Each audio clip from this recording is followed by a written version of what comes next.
할렐루야. 8월 19일 수요일입니다. 로마서 말씀 11장 25절부터 36절 말씀을 함께 읽겠습니다. 형제들아, 너희가 스스로 지혜 있다 하면서 이 신비를 너희가 모르기를 내가 원하지 아니하노니, 이 신비는 이방인의 충만한 수가 들어오기까지 이스라엘의 더러는 우둔하게 된 것이라. 그리하여 온 이스라엘이 구원을 받으리라. 기록된 바 구원자가 시온에서 오사 야곱에게서 경건하지 않은 것을 돌이키시겠고, 내가 그들의 죄를 없이 할 때에 그들에게 이루어질 내 언약이 이것이라 함과 같으니라. 복음으로 하면 그들이 너희로 말미암아 원수된 자요, 택하심으로 하면 조상들로 말미암아 사랑을 입은 자라. 하나님의 은사와 부르심에는 후회하심이 없느니라.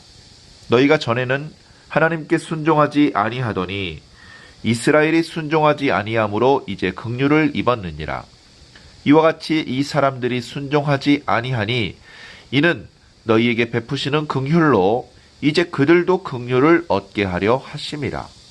하나님이 모든 사람을 순종하지 아니하는 가운데 가두어 두심은 모든 사람에게 긍휼을 베풀려 하심이로다.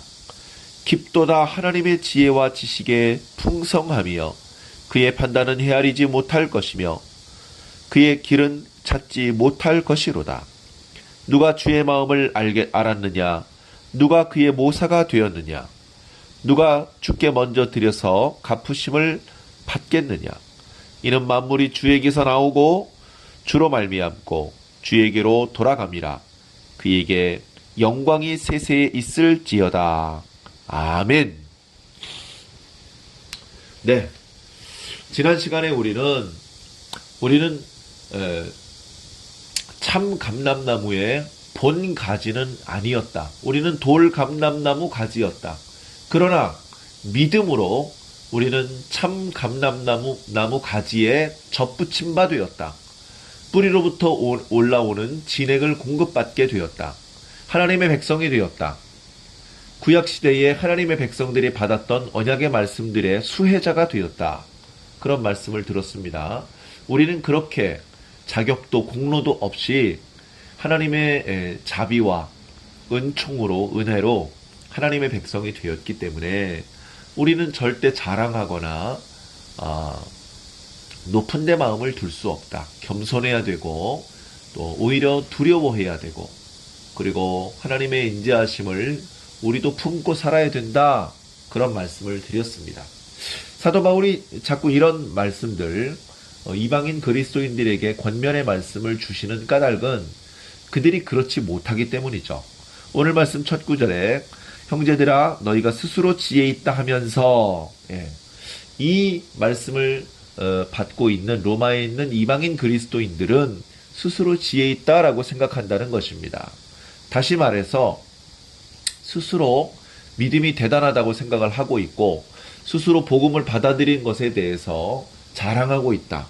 그리고 그 복음을 받아들이지 못한 이스라엘 유대인들에 대해서는 이렇게 무시하고 있고 낮추어 보고 있다.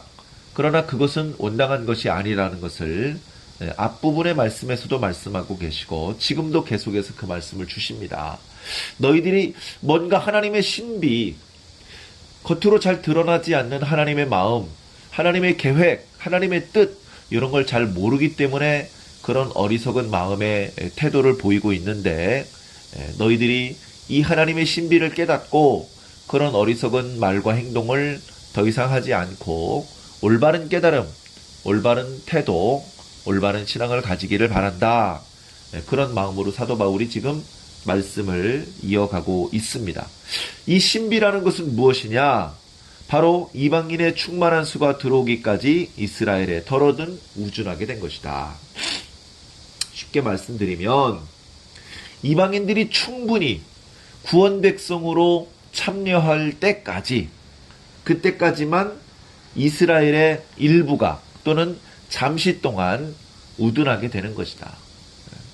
지금 이스라엘 전체가 어리석어졌고 영원히 어리석은 상태일 것이다. 그것이 아니고 지금 이스라엘이 하나님의 복음을 거절하여서 하나님의 구원이 이방인을 향해서 흘러넘치고 있습니다. 그래서 이방인들 중에서 충분히 많은 하나님의 백성들이 이제 하나님의 백성으로 들어오게 될 때까지, 그때까지만 이스라엘이 잠시 한시적으로 그리고 일부 그렇게 우둔하게 되어 있는 것일 뿐이다. 그리고 종래에는 모든 이스라엘이 구원을 얻을 것이다 라고 힘주어 강조하고 있습니다. 그리고 그런 강조는 구약의 이사야 27장과 59장 말씀을 인용하면서 이미 하나님께서는 그렇게 말씀하셨기 때문에 반드시 그렇게 할 것이다 라고 이야기하고 있습니다. 28절을 보면 그들이 복음을 거절했기 때문에 하나님의 원수입니다. 복음의 측면에서 보면. 그러나 하나님의 선택하신 측면에서 보면 하나님께서 아브라함을 선택하셨고 이삭과 야곱과 12지파와 이스라엘을 선택하셨기 때문에 그들의 자손인 유대인들은 하나님의 사랑을 입은 자들입니다. 그리고 이어서 29절에 힘주어서 말하는 것은 하나님의 선택하심에는 하나님의 부르심과 하나님의 은사에는 후회가 없다.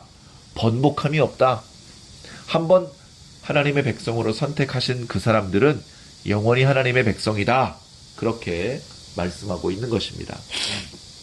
그렇기 때문에 지금 한시적으로 또 잠시 또 일부 우둔하게 되어서 복음을 거절하고는 있지만 곧 하나님의 구원이라고 하는 긍휼을 입게 될 것이다.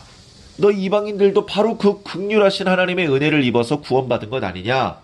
30절부터는 그렇게 말씀하고 있습니다. 너희도 전에는 하나님께 순종하지 않았던 이방인들이다. 그러나 지금은 긍휼을 받고 있지 않느냐? 지금 이스라엘도 하나님께 순종하고 있지 않다. 복음을 거절하고 있다. 그러나 그 이스라엘을 향해서도 하나님께서는 긍휼을 베풀 것이다. 32절 하나님이 모든 사람을 순종하지 아니함 가운데 가두어 주시는 것은 긍휼을 베풀기 위함이다. 그러니까 너희 이방인들에게만 긍휼을 베푸시는 것이 아니고 나라의 본자손 참 감람나무 가지의 본래 가지였다가 꺾여져 나간 그 이스라엘도 여전히 하나님께서 긍휼히 여기실 것이다. 이것이 하나님의 신비다. 하나님께서 이런 계획을 가지고 계시고 이런 마음을 잡수고 계시다는 것을 누가 알겠느냐 하면서 33절부터는 하나님을 찬양하는 표현들이 이어집니다. 깊도다 하나님의 지혜와 지식에 풍요하며 34절 누가 주의 마음을 알겠느냐? 누가 주님의 모사가 되겠느냐? 35절 누가 주께 먼저 드려서 갚으심을 받겠느냐? 우리의 우둔함으로는 주님의 마음을 헤아릴 수도 없고 앞질러 갈 수도 없습니다. 우리는 그저 그때그때 깨닫게 해주시는 만큼 깨닫고 주님의 뜻을 깨달으면서 주님의 놀라우신 지혜를 감탄하고 찬양하고 그 주님의 긍휼이 우리들에게 임함으로 우리는 감사하고 찬양을 올릴 수밖에 없는 것입니다.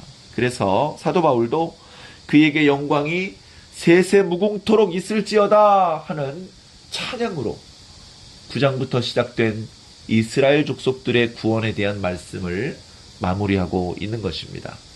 우리는 바로 이런 하나님의 긍휼로 구원을 입었습니다. 어쩌면 우리는 날마다 이런 하나님의 긍휼을 받고 있는지도 모릅니다.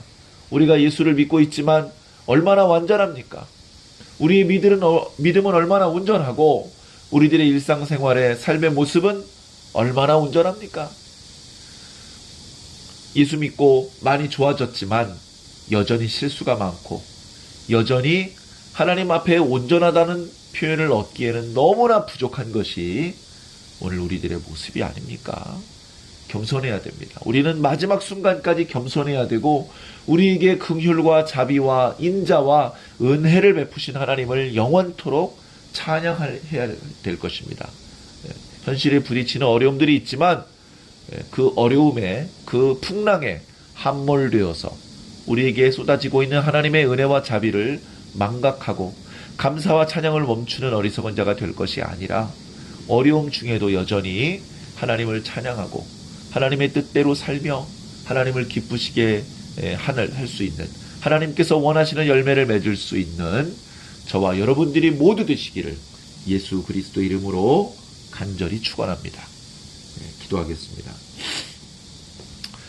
할렐루야. 과연 하나님의 지혜와 지식은 높으시며 깊으십니다.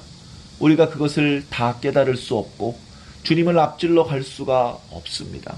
주님께서 불순종하였던 이방인들에게 긍휼을 베푸시는 것이 얼마나 놀라우신 사랑인지, 그리고 더러 주님 앞에 우둔하게 되었었지만 결국 그 이스라엘을 다시 주의 백성으로 구원하시며 긍휼을 베푸시는 것 또한 우리들의 지혜로는 상상할 수 없고 깨달을 수 없는 놀라운 하나님의 신비인 줄로 믿습니다.